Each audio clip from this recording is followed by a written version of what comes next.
This segment of Delmarva Life is brought to you by Tunnell Raysor.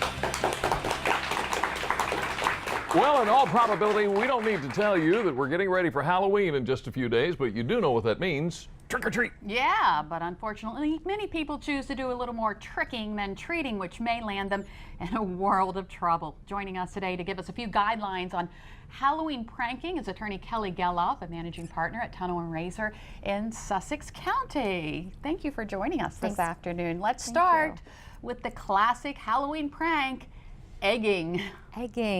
Egging is not a very good idea. I'm going to sound like such a downer through this, I'm sure, but that is not a good idea. I mean, it could really cause some damage to property. And for parents out there, any kind of damage that is done by your minor, they become responsible financially. If the minor is caught, the parents are responsible for paying for fixing that stuff. So perhaps we ought to be paying attention to what the kids are doing. I would say so. Eggs can cause quite a bit of damage, can't they?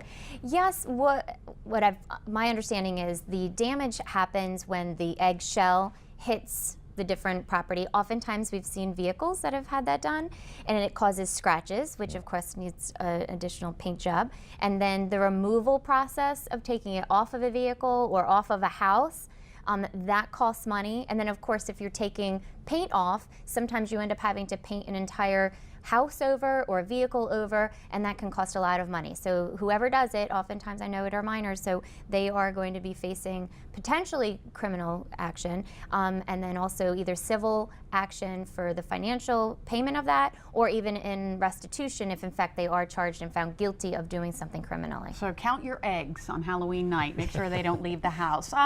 Sometimes kids, you know, when they do these pranks, they do the prank and they start running off, but sometimes the victim runs after them, and that could cause a whole new line of trouble. Absolutely. Well, one, if the person is extremely upset or they lose it because they have had it or they've had it happen to them before, you never know what could happen when they find you. It's not good for anybody. I mean, that person, we've had situations where the person who has been the victim then ends up really hurting the person who caused the situation, and both people end up getting in trouble because they just lose it. And then other times it's just you're caught, the person who did it is caught, and then the police get involved, or that's when we end up maybe having a civil matter also. So let's say you've got a situation where, I don't know how else to say this except to say you got a good kid hanging out with a bunch of bad kids, they're friends. And the good kid decides, you know what, I'm gonna go with them, I'm gonna have fun, it's Halloween night, but I'm not gonna do anything. But the bad kids do something. Is this a problem for the good kid who really didn't even participate in what they did? Well, I think that this happens quite a bit, where there are some kids who want to be a little bit more rambunctious and take things a little bit further than maybe they should, and the other kids are hanging out, not really wanting to participate, but certainly being there. Those situations are just as bad for the bystander person who doesn't do anything but is just sort of along for the ride, because if all of them are caught, that person who didn't do anything is in trouble also, because they may be either charged or looked upon as potentially being guilty or as guilty as the other people who actually did it.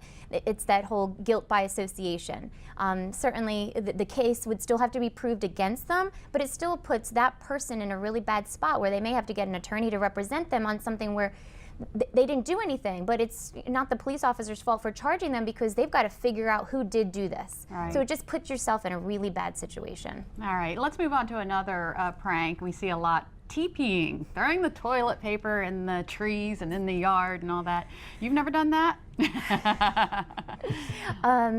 It seems pretty harmless because you think toilet paper, what harm is it? But then think about, as a homeowner or renter or whoever is responsible for the property, what it's going to take to get it off of the tree or whatever it may be. That's going to be a pain in the neck.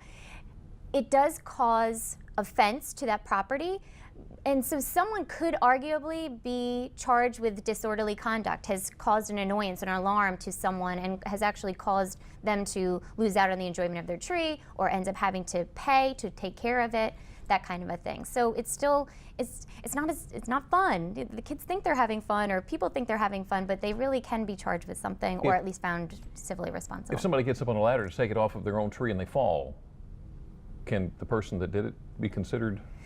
It would be something that could be looked into, because it would be normal to try to do that, to take it off of the tree, Right. and unfortunately the person ends up getting injured. They can arguably pursue the person who caused the TPing for what the injuries are. It would be pretty far-fetched, I will say, but it is something that might be looked into. Okay, what if we just run out, ring the doorbell, take off running? Ding dong ditch. Ding dong ditch. I don't like that. Enough said. Again, it can, if it alarms somebody, again, that can be a disorderly conduct, because you are intentionally going out there to annoy or alarm somebody. So from that criminal perspective, would they really charge you with that? Who knows? Depends on how annoyed that person is, if they really push for it. But on the civil side of things, as far as pursuing them for any kind of damage, probably not. Bottom line, what would you say?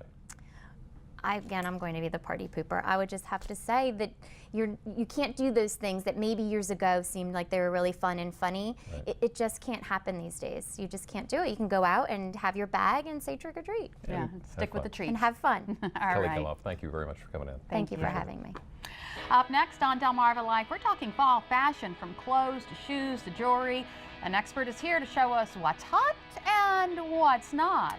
And it's time for the ultimate guessing game again here on Delmarva. Where on Delmarva is Brian? He's going to give us clues throughout the show, and we've got to try to figure out where he is. Yeah, Brian, we're ready for that first clue.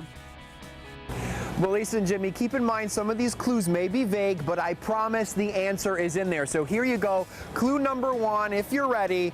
The town I'm in was first mentioned on a grant in London. More clues to come. Stay with us. You're watching Delmarva Life.